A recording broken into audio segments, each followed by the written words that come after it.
భగవతే వాసుదేవాయ.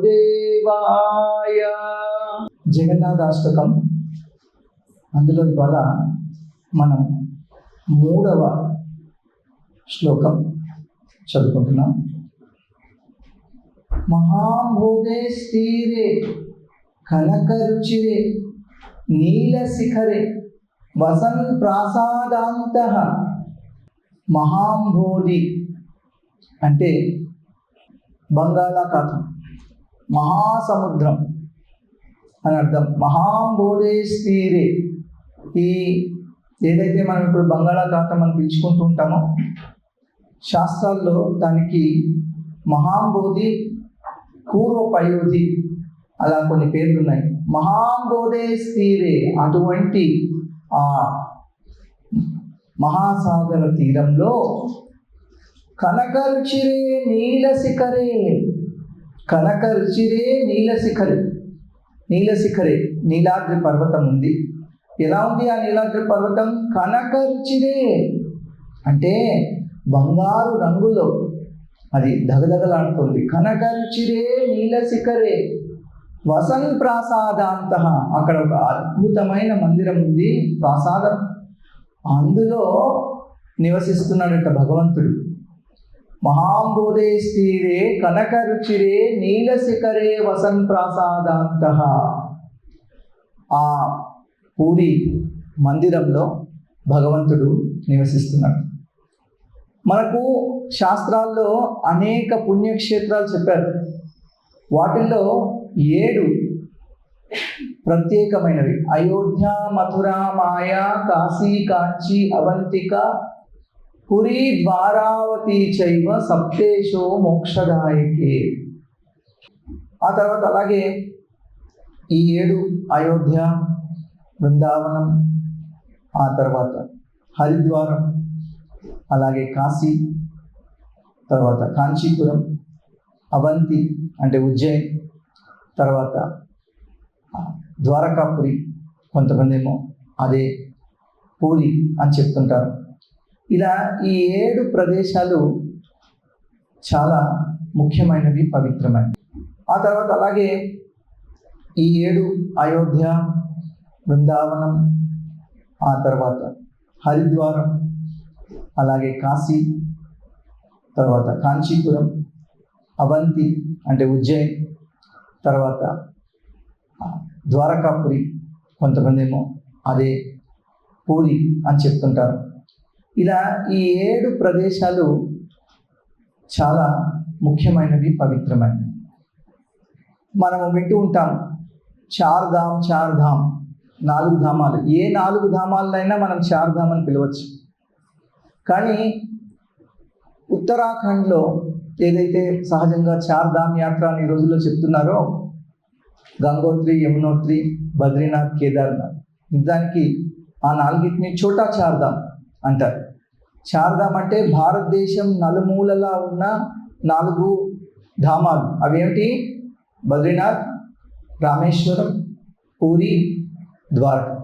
ఈ 4టినే చార్ధామ్ అని పిలుస్తూ ఉంటారు. ఇప్పుడు అనేక వాటిని కూడా అలా పిలుస్తున్నారు, కానీ అవన్నీ చిన్న చిన్న చార్ధామ్, ఇవి పెద్ద చార్ధామ్. ఈ పూరి క్షేత్రంలో జగన్నాథుడు కొలువై ఉన్నాడు. ఎలా అంటే ఇక్కడ చెప్తున్నారు, సహజ బలభద్రేణ బలిన సుభద్రా మధ్యస్థ. ఎలా ఉన్నాడు ఇక్కడంటే, అన్నయ్య బలవంతుడు, ఆయన బలరాముడు. తర్వాత సుభద్రని మధ్యలో పెట్టుకొని జగన్నాథుడేమో ఎడం వైపు ఉన్నాడు, బలరాముడేమో ఎడం వైపు ఉన్నాడు, సుభద్ర మధ్యలో ఉంది, తర్వాత జగన్నాథుడు ఉన్నాడు. సహజ బలభద్రేణ బలిన సుభద్రా మధ్యస్థ. అలా అక్కడ పూరిలో ఆ నీలాచల క్షేత్రంలో భగవంతుడు కొలువై ఉన్నాడు. ఏం చేస్తున్నాడు అక్కడ కొలువై ఉండి? సకల సుర సేవావసరదో, సకల సుర సేవా అవసరదు అంటే అందరికీ సేవ అవసరం. అందరికీ సేవా భాగ్యం ఇస్తున్నాడు. ఎవరందరికీ? సకల సురులందరికీ, దేవతలందరికీ. సురులంటే భక్తులనే అర్థం కూడా ఉంది. భక్తులందరికీ, దేవతలందరికీ కూడా సేవా భాగ్యం ప్రసాదిస్తున్నాడు. సకల సుర సేవావసరదో జగన్నాథ స్వామి నయన పథగామి భవతుమే. అటువంటి జగన్నాథుడా, నాకు కూడా నీ దర్శన భాగ్యం కల్పించు, నాకు కూడా నీ సేవా భాగ్యం కల్పించు అని ఇక్కడ ఈ భక్తుడు, ఒక భక్తుడి రూపంలో చైతన్య మహాప్రభు ప్రార్థిస్తున్నారు. ఆదిశంకరాచార్యులు రాసిన ఈ శ్రీ జగన్నాథాష్టకాన్ని చైతన్య మహాప్రభు మళ్ళీ మళ్ళీ పాడుతుండేవాడు. ఒక భక్తుడిలాగా భగవంతుడి దర్శనం కావాలి అని ప్రార్థిస్తున్నారు. మనకు తెలుసు ఈ పూరి క్షేత్రం ఒక కథ. క్లుప్తంగా మహాభారత కాలంలో, ఆ తదుపరి కాలంలో, కలియుగారంభంలో ఇంద్రద్యుమ్న మహారాజు అనే గొప్ప రాజు అవంతి సామ్రాజ్యాన్ని పరిపాలించేవాడు. ఆయనకు ఒకసారి ఎవరో చెప్పారు, ఇక్కడ ఈ నీలాచల క్షేత్రంలో అడవుల్లో ఒక చోట భగవంతుడు నీలమాధవుడి రూపంలో దర్శనమిస్తున్నాడు అని.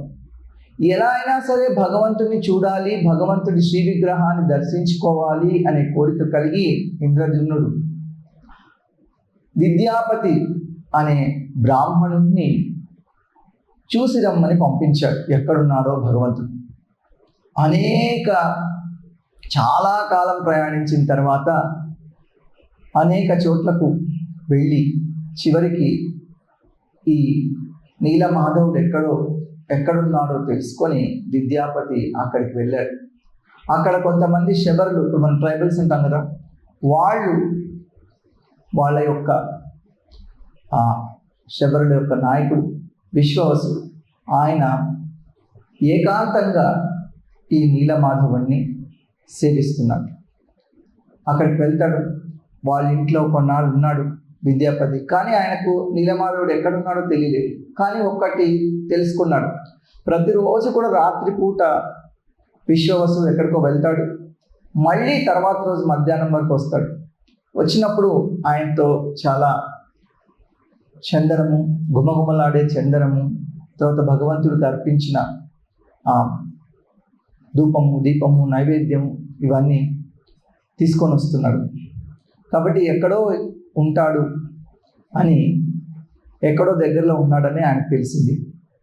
తర్వాత ఆయన కూతురు ఉంది లలిత అని. కొన్నాళ్లకు విశ్వవసు లలితను విద్యాపతికి ఇచ్చి వివాహం చేస్తాడు.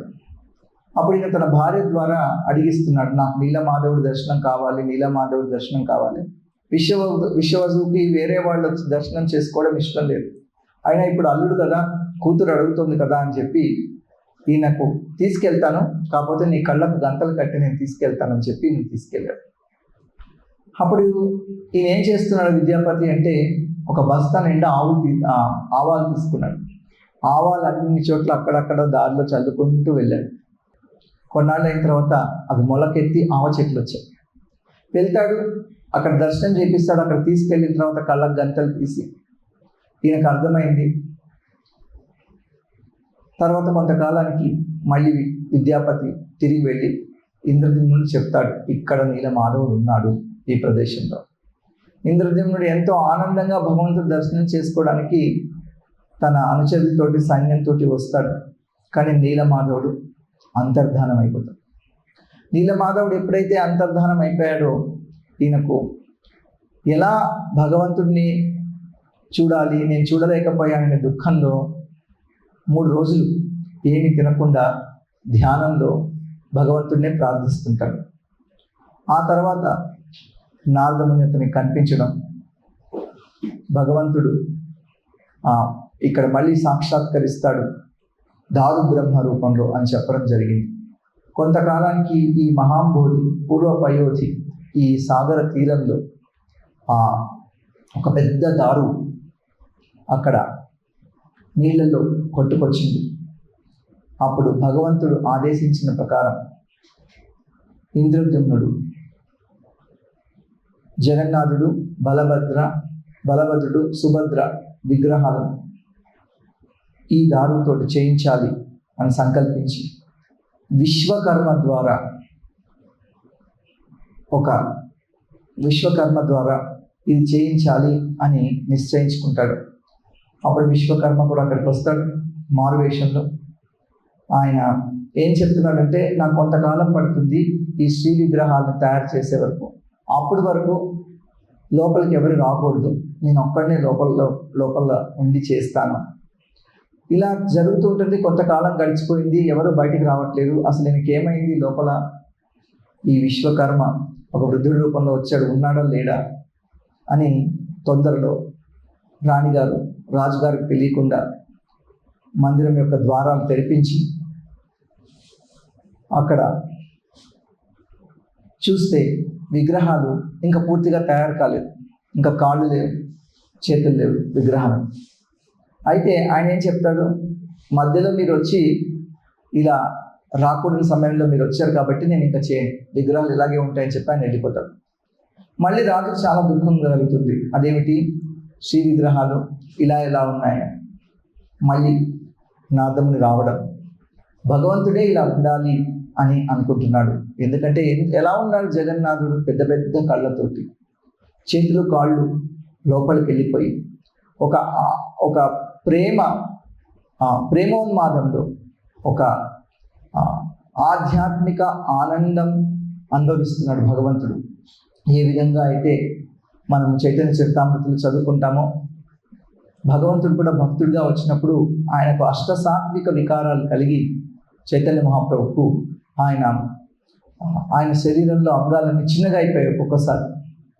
ఆ విధంగా జగన్నాథుడు భక్తుల్ని తలుచుకుంటూ, ప్రజవాసులను తలుచుకుంటూ, ఆ లీలల్ని గుర్తు తెచ్చుకుంటూ నేను చెప్పుకున్నాం, ఇలా ఈ రూపంలో దర్శనమిచ్చాడు. క్లుప్తంగా ఆ తర్వాత ఒక మహామందిరం కట్టాలి అని సంకల్పించుకుంటాడు. ఆ నీలాచల శిఖరం మీద ఇంద్రద్యుమ్నుడు ప్రపంచంలోకెల్లా గొప్ప మందిరాన్ని కట్టాడట కలియుగ ఆరంభంలో.